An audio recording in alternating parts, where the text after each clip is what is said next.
요한복음 19장 28절로 30절에 있는 말씀입니다. 요한복음 19장 28절로 30절에 있는 말씀. 요한복음 19장 28절로 30절 같이 한번 읽어보겠습니다. 그 후에 예수께서 모든 일이 이미 이루어진 줄 아시고 성경을 응하게 하려 하사 이르시되 내가 목마르다 하시니 거기 신 포도주가 가득히 담긴 그릇이 있는지라. 사람들이 신 포도주를 적신 해면을 우슬초에 메어 예수의 입에 대니 예수께서 신 포도주를 받으신 후에 이르시되 다 이루었다 하시고 머리를 숙이니 영혼이 떠나가시니라. 아멘. 아멘. 오늘은 고난주간의 절정이라 할 수 있는 성금요일입니다. 우리 예수님께서 오전 9시에 십자가에 못 박히셔서 오후 3시에 돌아가십니다. 이 6시간 만에 십자가에서 죽으신 주님이 우리에게 7마디의 말씀을 남기십니다. 이것을 두고 가상칠언이라고 합니다. 이 말씀을 한 말씀 한 말씀이 다 그 은혜의 풍성한 말씀이지만 오늘 이 시간에는 짧게나마 7마디의 말씀을 잠깐 살펴보고 우리 기도하는 시간 가졌으면 좋겠습니다. 그래서 우리가 말씀을 찾아볼 건데요, 먼저 예수님께서 맨 처음 하셨던 말씀이 누가복음 23장에 나옵니다. 우리 누가복음 23장을 한번 봐볼까요? 누가복음 23장 34절입니다. 누가복음 23장 34절. 누가복음 23장 34절 읽어보겠습니다. 이에 예수께서 이르시되 아버지 저들을 사하여 주옵소서. 자기들이 하는 것을 알지 못함이니이다 하시더라. 그들이 그의 옷을 나눠 제비 뽑을세. 아멘. 이런입니다. 맨 처음 하셨던 말씀이 주님이 그 십자가에서 뭘 제일 먼저 말씀하셨냐면 바로 용서였습니다. 용서였어요. 아버지요 저들을 사하여 주옵소서. 지금 예수님을 못 받고 있는 로마 군인들에게만 해당되는 말씀이 아니고 예수님을 십자가에 못 박으라고 말했던 군중들이 있고요, 그 십자가 아래에서 예수님을 향해서 십자가에서 내려와 봐라 이렇게 비난하고 조롱하는 그런 무리들, 이런 무리들을 다 통칭해서 예수님이 아버지요 저들을 사하여 주옵소서. 왜요? 저들이 자기들이 하는 것을 알지 못함이니이다. 알지 못하기에 이런 일을 한 것입니다. 그러니 용서해 주십시오라고 기도합니다. 오늘 우리가 사순절을 이렇게 쭉 보냈지 않습니까? 그리고 이제 고난주간을 맞이하여서 금식, 릴레이 금식을 하고 또 어떤 이는 3일 금식을 하고 한 끼를 금식하고 이렇게 금식하며 보냈습니다. 오늘 새벽에도 저는 말씀을 나눌 때 하나님이 기뻐하는 금식에 대해서 살펴봤습니다. 그것은 우리가 어떤 모습으로 금식하고 있느냐가 아니라 우리 마음 안에 여전히 불편하고 또 원한이 있고 미움이 있는 마음을 가지고 금식한다면 그거 하나님이 받지 않으신다는 거예요. 그래서 예수님도 십자가에서 맨 처음 하셨던 말씀이 용서라는 것을 우리는 기억해야 됩니다. 그래서 우리도 이 십자가를 바라보면서요, 하나님 나를 용서해 주십시오 이런 기도를 뛰어넘어서 나에게 고통을 안겨주고 아픔을 안겨주고 상처와 배신을 준 이들을 위해서 우리도 용서를 구할 수 있는 이 밤이 되길 주의 이름으로 축원합니다. 주님은 주님에게 이러한 모든 아픔과 상처를 안긴 이들 알지 못해서 그런 거라 그렇게 하나님 앞에 구하며 용서를 구했던 첫 번째 말씀이었습니다. 두 번째 말씀은 누가복음 23장 43절에 있는 말씀이죠. 우리가 수요일 날도 살펴봤던 말씀 중에 있었는데요. 우리 23장 43절 읽어보겠습니다. 누가복음.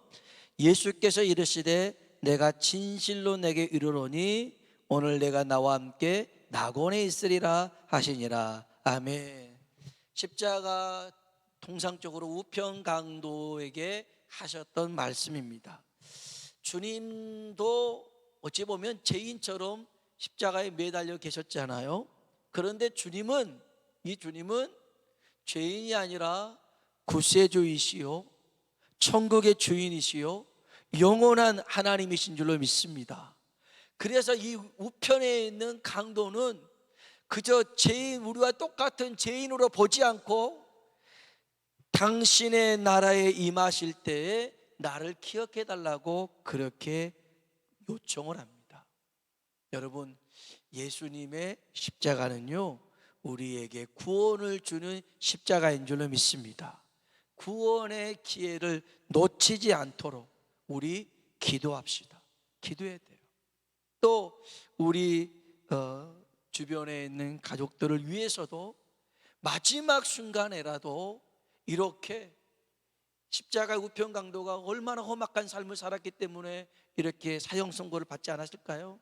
근데 마지막 순간이라도 좋으니 하나님을 믿을 수 있는 은혜를 베풀어 달라고 우리가 기도해야 될 줄로 믿습니다. 세 번째 말씀 3원이 있는데요, 이게 요한복음 19장입니다. 우리 한번 요한복음 19장 볼까요? 요한복음 19장입니다. 26절 27절입니다. 요한복음 19장 26절 27절 읽어보겠습니다. 예수께서 자기의 어머니와 사랑하시는 제자가 곁에 서 있는 것을 보시고 자기 어머니께 말씀하시되 여자여 보소서 아들이니이다 하시고 또 그 제자에게 이르시되 보라 내 어머니라 하신대 그때부터 그 제자가 자기 집에 모시니라. 아멘. 아멘. 요셉은 죽었고요, 마리아가 이제 있는데 정말 성령의 잉태하심 속에 낳은 하나님의 아들이라는 사실을 분명하지만 그래도 배 아파서 10달을 복중에 있다가 낳은 그런 예수님이 이제 십자가에서 매달려서 죽는 그 현장에 있습니다. 그럴 때 예수님이 그 마리아를 보면서 여자여라고 말해서 어떻게 어머니를 여자여라고 말할까 그렇게 생각하지 마시고요, 이건 또 극존칭으로 쓸 때 그렇게 부르기도 합니다. 보소서 아들입니다. 아들입니다. 예수님께서 하나님의 아들이시지만 육신은 또 이 마리아를 통해서 이렇게 주어졌기 때문에 그 죽음의 순간에 이 마리아를 기억합니다. 그래서 이 마리아를 누구한테 부탁해요? 제자 요한에게 부탁합니다. 보라 네 어머니다. 그래서 이 요한이요, 예수님의 동생들도 있었는데 요한이 이 마리아를 모시고 죽을 때까지 이렇게 봉양을 합니다. 전생에 따르면 이 마리아가 굉장히 꽤 오래 살았다고 그래요. 그래서 90살 가까이 살아서 그를 봉양했다라는 말이 있는데, 아무튼 기독교는 효의 종교입니다. 효도하는 종교예요. 그래서 하나님 아버지께만 효도하는 게 아니라 육신의 부모에게도 효도하는 종교가 기독교입니다. 그래서 십계명에 하나님을 향한 대신 계명 말고 사람을 향한 대인 계명의 첫 번째가 내 부모를 공경하라 이겁니다. 그러니까 우리 기독교는요, 부모에게 효도하는데 죽어서 효도하는 게 아니라 살아서 효도해야 됩니다. 아니 돌아가시고 난 다음에 상다리 막 휘어지도록 많이 차리면 뭐합니까? 그거 의미가 없어요. 살아 계실 때 같이 따뜻한 밥 한 그릇 함께 할 수 있는 그런 것들이 얼마나 필요하겠어요. 그래서 이제 제가 아는 목사님도 그 아버님이 이제 투석 중에 계셔요.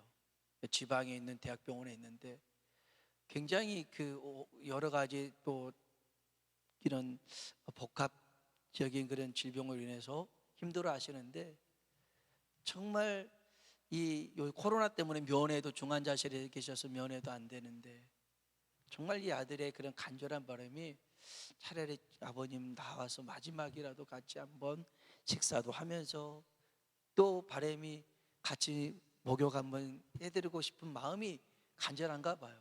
상황이 여의치가 않아서 못하고 계시는데, 아무튼 간에 여러분, 최고의 효도는요 살아계실 때 특별히 예수 그리스도를 전하는 것이고, 또 우리들은 자녀들에게 뭐 빌딩 남기고 땅 남기면 싸우는 것밖에 없어요. 예수님을 남겨주시길 바랍니다. 예수님이 유산이 돼야 돼요. 예수님이 유산이 돼야 돼요. 그래서 예수님이 대대로 믿는 믿음으로 말미암아 이 복을 받는 우리 모두가 되길 주의 이름으로 축복합니다.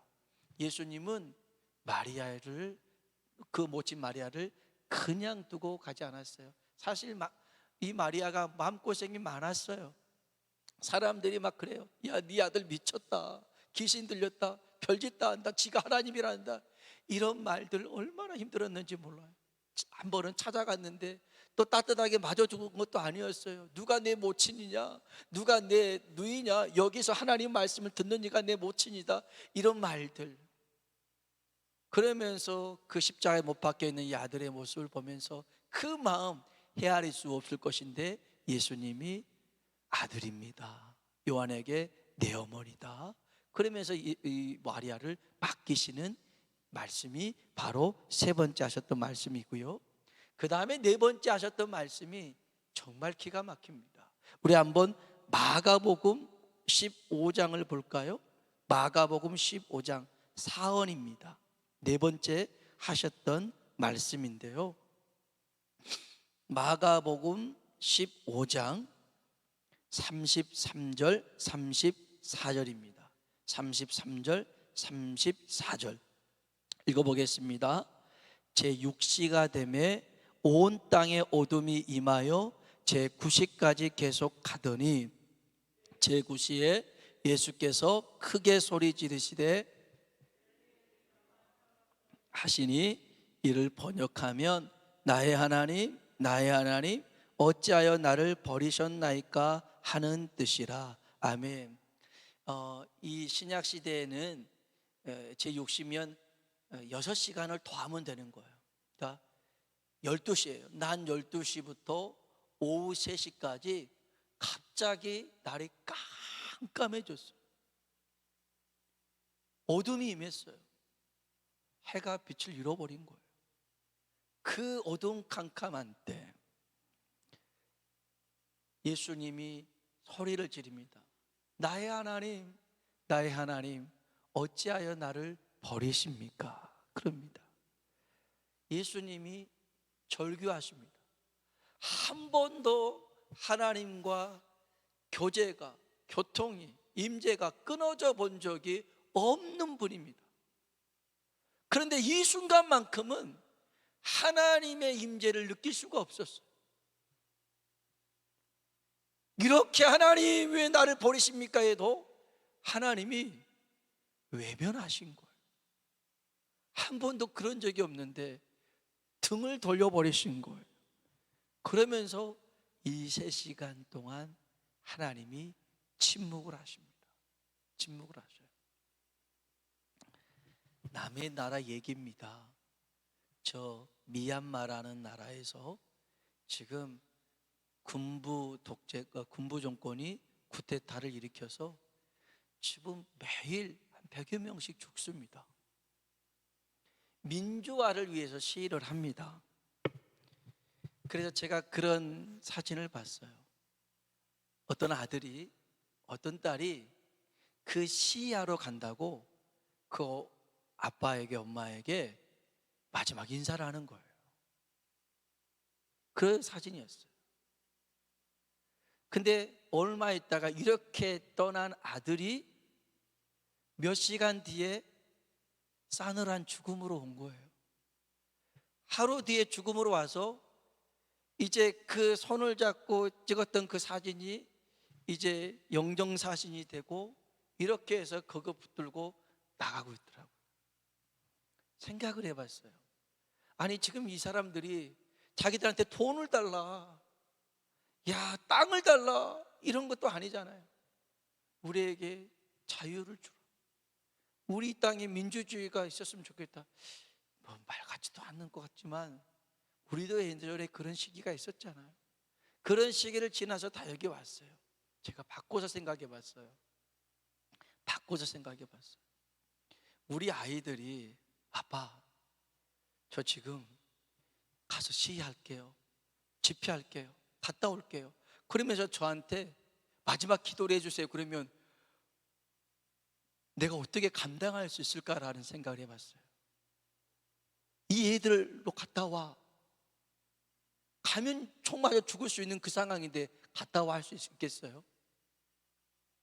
가지 마. 야 네가 가서 한다고 달라질 게 뭐가 있니? 가지 마. 그러면 안 들겠어요. 뻔히 가면 총 맞아 죽을 수도 있는 상황인데 네 뭐하러 가냐? 가지 마, 가지 마. 너 나한테 죽고 싶니? 가지 마. 그러면서 아마 감금시켜 버릴 거예요. 지하실에 가둬버릴지 모르, 지하실도 없지만 가둬버릴지 몰라요. 어떻게 생태 같은 아이가 가서 죽도록 내비두겠어요? 그러지 못하지. 차라리 내가 갈게 하고 내가 가서 죽을지 몰라도 그러지 못할 것 같아요. 근데 그런 일이 남의 나라에서는 일어나고 있더라고요. 야, 정말 이걸 뭐라고 이걸 봐야 되나. 참 그래서 그 나라를 위해서 기도가 나오더라고요. 그러면서요 생각해 봤어요. 만일 내가 그 상황을 바꿀 수 있는 힘이 있는데 그냥 참고 있는 거하고 그것을 바꿀 수 있는 아무 힘이 없어요. 그러니까 참고 있는 거하고는 전혀 다르잖아요.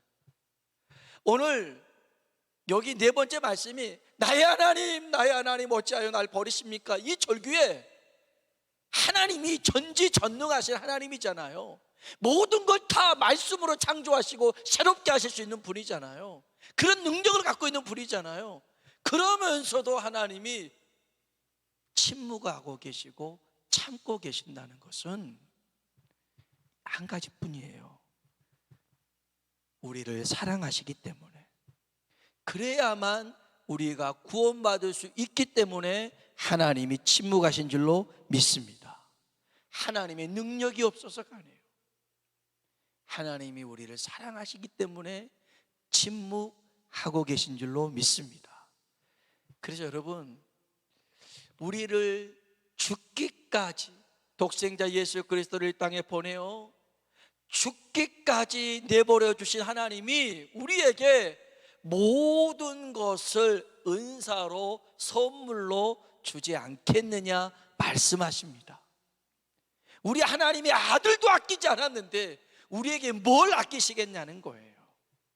그래서 이 주님 바라보면서 더욱 하나님을 사랑하며 살아가는 우리 되길 주의 이름으로 축복합니다. 그 다음에 우리가 읽었던 본문 말씀이 예수님이 5번째 하셨던 말씀인데요, 그게 오언입니다. 요한복음 19장 28절, 오늘 본문에도 있죠. 요한복음 19장 28절에 있는 말씀 같이 한번 읽어보겠습니다. 19장 28절 읽어볼까요? 그 후에 예수께서 모든 일이 이미 이루어진 줄 아시고 성경을 응하게 하려 하사 이르시되 내가 목마르다 하시니. 아멘. 주님이 내가 목마르다 하셨습니다. 이것은 시편 69편 21절에 있는 말씀, 그 신 포도주를 내게 주십니다라는 그 말씀을 이루기 위함이었는데, 성경에 보면 이런 표현이 있잖아요. 오늘 여기 28절에도 모든 일이 이미 이루어진 줄 아시고 성경을 응하게 하려 하사. 예수님은요 어찌 보면 철저하게 하나님 말씀을 이루는 삶을 사셨어요. 임의로 하지 않았어요.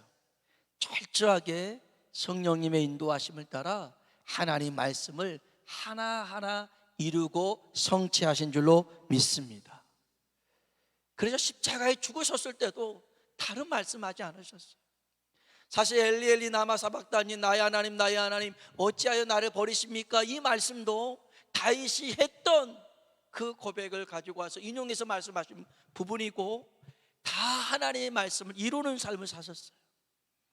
오늘 이 십자가를 바라보면서 우리도 하나님 말씀을 이루는 삶을 살아가시길 주의 이름으로 축복합니다. 그건 내 힘으로 안 돼요. 매 순간 성령님을 의지하며 살아가시길 주의 이름으로 축복합니다. 그 다음에 30절입니다 30절 읽어볼까요? 여섯 번째 육헌이죠. 읽어봅시다. 예수께서 신포도주를 받으신 후에 이르시되 다 이루었다 하시고 머리를 숙이니 영원히 떠나가시니라. 아멘. 한번 따라해 봅시다. 다 이루었다. 다 이루었다. 여러분 아멘이십니까? 아멘입니다. 예수님이 다 이루었대요. 뭘 다 이루어요? 하나님의 말씀을 다 이루신 거죠. 또 뭘 다 이루신 겁니까? 우리의 구원을 저 십자가에서 다 이루신 줄로 믿습니다. 아, 내가 조금 남겨놨다. 조금 남겨놨으니 한 5% 10%는 니들이 열심히 살고 열심히 헌금하고 봉사하고 충성해야 구원 받는다, 이게 아니었어요. 우리의 구원은 십자가에서 이미 다 주님이 이루신 줄로 믿습니다. 다 값을 지불했다고요. 다 값을 지불했어요. 우리가 뭔가 구원을 얻기에 더할 수 있는 게 없어요. 주님이 다 이루신 줄로 믿습니다. 그래서 우리는 이 예수 그리스도를 붙잡을 때, 이 십자가를 붙잡을 때 우리는 우리의 구원이 더 확실해질 줄로 믿습니다. 구원의 확신은요, 십자가를 바라보는 믿음에서 생겨나는 겁니다. 이 십자가의 은혜를 바라보는 이 밤 되길 주의 이름으로 축복합니다.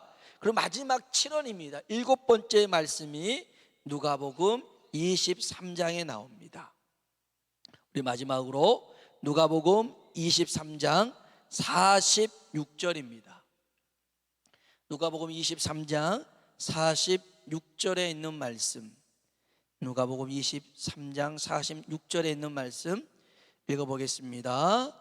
예수께서 큰 소리로 불러 이르시되 내 영혼을 아버지 손에 부탁하나이다 하고 이 말씀을 하신 후 숨지시니라. 아멘. 내 영혼을 아버지 손에 부탁합니다. 이게 예수님이 마지막 하셨던 말씀이에요. 우리의 이 땅에서 호흡이 다하는 날, 아버지 내 영혼을 아버지 손에 부탁합니다. 우리도 그 고백할 수 있길 주의 이름으로 축복합니다. 우리의 처음과 마지막을 붙잡아 주실 수 있는 분이 하나님이십니다. 우리가 태어날 때는 아마 부모에 의해서, 어머니에 의해서 어머니 손으로 우리가 받아졌을지 몰라요. 그런데 우리의 마지막은 부모의 손이 아닐 수 있어요. 다른 사람의 손에 의해 우리가 마지막이 될 수 있을지 모르지만, 그러나 우리를 창세전에 선택하시고 예정하신 그 하나님이 태에서 나면서부터 하나님의 품에 안아서 우리의 삶이 이 땅에 끊어지는 그날 우리의 영혼을 그 손에 붙잡아 주실 줄로 믿습니다. 우리의 처음과 끝이 하나님의 손에 있음을 믿으십시오. 그리고 그분을 의지하며 살아나가는 우리 모두가 되시길 주님의 이름으로 축원합니다. 아멘. 우리 같이 한번 찬양을 부르